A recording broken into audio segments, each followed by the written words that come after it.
Мала е што? Видливост. Па на градежништвото како професија. А толку е често вака по наслови, никој се не запрашува што е градежништво. Толку многу не има по најразноразни наслови никогаш. И најчесто негативна конотација. Да, најчесто. Например, урбана мафија која ќе кажат, се мисле брза и вика градежниците прават тоа, градежниците прават она, а се инвеститорите. А тоа да. И тоа некако фрла некоја стигма на самата струка. И градежниците немаат овакво. Не, довакво, да. Немаат мир од тие инвеститори. Баш сме ние тие што спречува такви работи, што нашата одговорност ја вика треба да спречиме лоши наслови. А зошто дојде до немаше интерес како што рековте за организација и менеджмент, што беше причина? Па причината конкретно веројатно, национално е опаднат севкупниот интерес за факултетот и ние се во моментот бориме да на вистина повеќе, да. Дефинитивно последните години драстично појаѓа интересот и ние сме сериозно загрижени како факултет. Така. Пред се, како фела понатаму, зашто многу е опаднат бројот на студентите и не знаеме како дали е тоа одржливо понатаму, зашто градежништвото не е само да се изгради објектот. Објектот треба да се одржува понатаму, нели да се проектираат нови и така. И со оваа стапка како што оди негативна на бројот на запишани студенти, може да се доведеме како држава ситуација да нема кој да ги одржува и да дојде до баш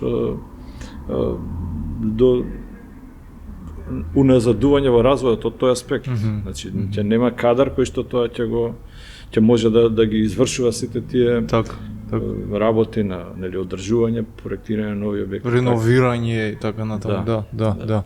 Па вистина, јас не го очекував тоа. Обично кога ќе слушнам градежен факултет си мислам добро, затоа секогаш има интерес, има отворен пазарот на трудот, некако таква ми беше перцепцијата. Па да, види, ние тоа го кажуваме и при промотивните настани, ние практично немаме невработени.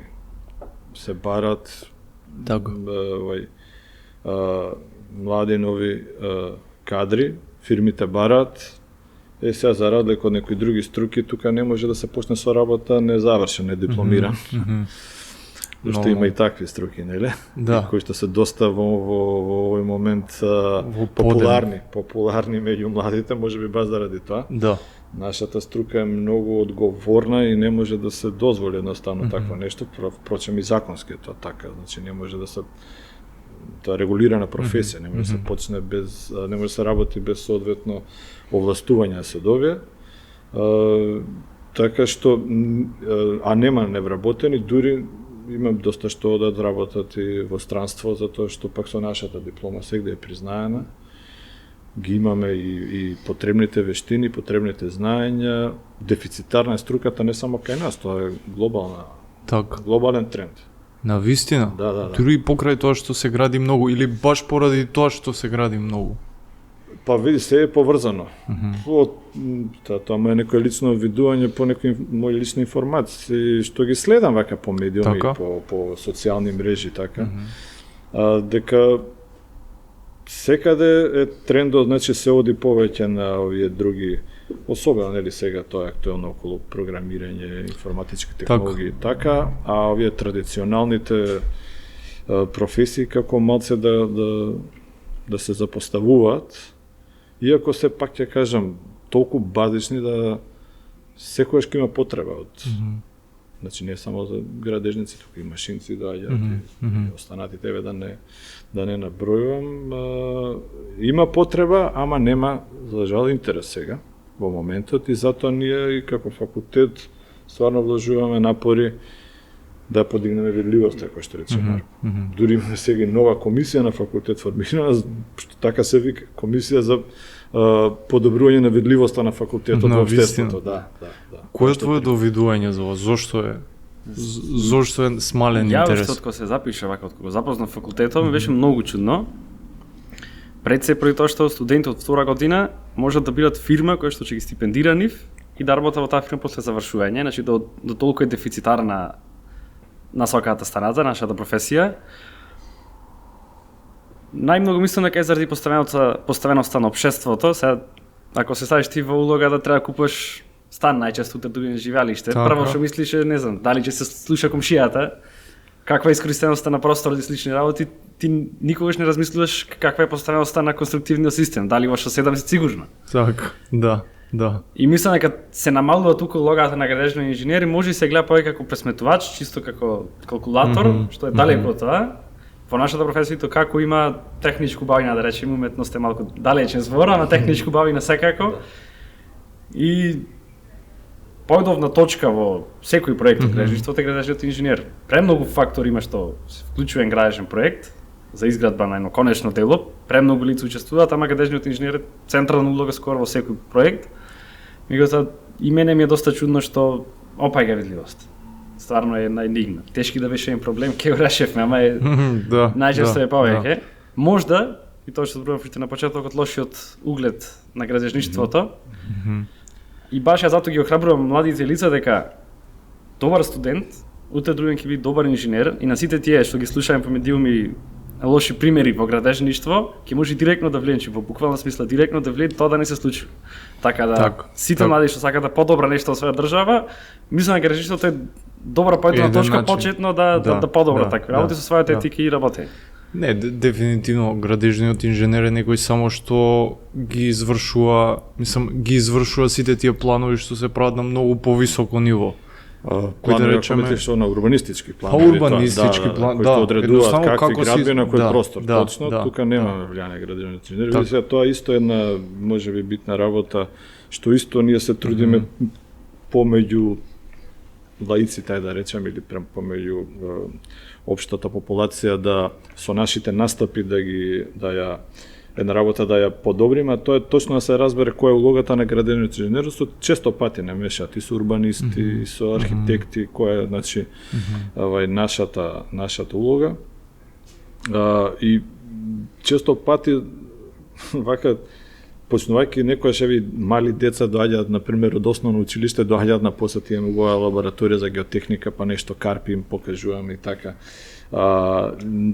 Супер си поменуваат, ама обаведно со нив правиме муабет, уште со нив кој ќе почнеме, па се до презентации во средните училишти која ќе влеземе во учениците ќе прашаме добро знаете ли што е граден инженер, па вика чест одговор е вика па тоа што архитектот ќе го нацрта, градежниот инженер после на објектот оде вика и го гради, ама буквално го гради, значи ја зима тулата и ја става на место или бетонот со лопатата го става и така.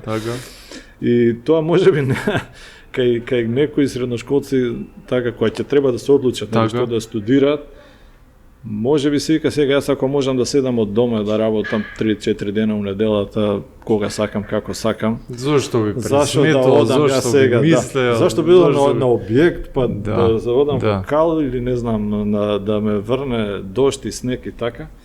А меѓутоа тоа најмногу може во наредниот период и тоа ќе го направиме малце повеќе, ќе ги повикаме младите скоро завршени инженери кои што работат на објекти.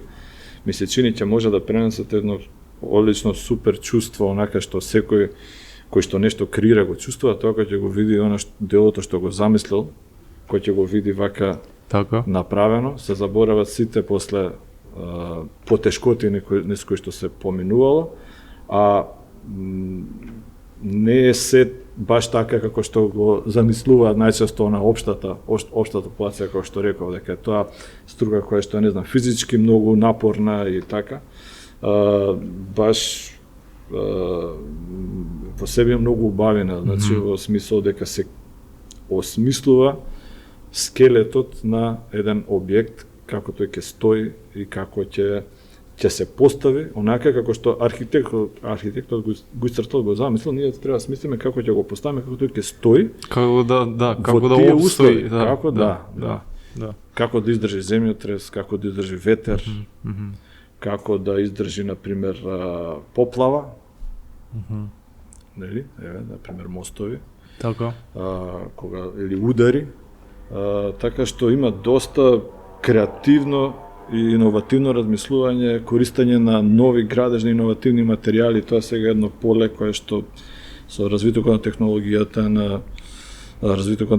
на материјалите, мислам, се отварат нови и нови полиња за примена во во градежништво, така да стварно е струката иако е традиционална, сепак во смисол дека постои многу одамна Така. и стално ќе биде потребна, сепак е и многу модерна и стално има простор за нови иновативни решенија, така што Па на човекот никогаш нема да престане да има потреба да живее некаде. ако зарем нешто не? друго Да. не се смени драстично, не знам, да се аплодираме сите да. во облакот. Да. Тешко, Друго не тешко, знам, далеко е тоа, да. Ама секогаш ќе има. Да, па дури и тогаш Да. пак ќе треба некој тој облак да го одржава, некој да биде сместен, зашто облак уствари не Пак треба, постои. пак треба инженер. Пак инженер Облакот треба. уствари негде некој компјутер што Да. пак стои во некој објект, така. Да. Така да. Мора да е опипливо.